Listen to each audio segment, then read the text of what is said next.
Don't fall for this in traffic court. I was in traffic court today, and a police officer was telling people whose officer was not there to prosecute them that when they went in, they had a choice to make about whether they wanted to plead guilty and ask for a fine reduction, or whether they wanted to plead not guilty and see if their ticket could be dismissed.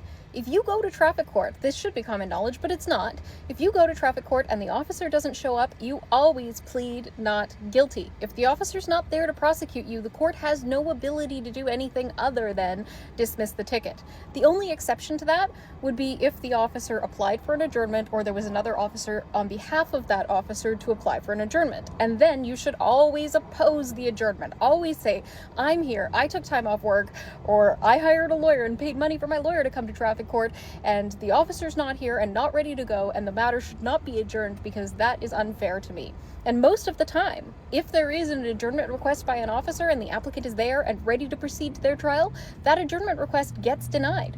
Because most of the time when an officer has a reason that they didn't show up for court, it's not a good enough reason to be missing court. In my experience, officers have applied for adjournments because they wanted to go to a charity golf tournament, because they had a meeting that they double booked with traffic court, or because they got tied up on another call and weren't going to make it.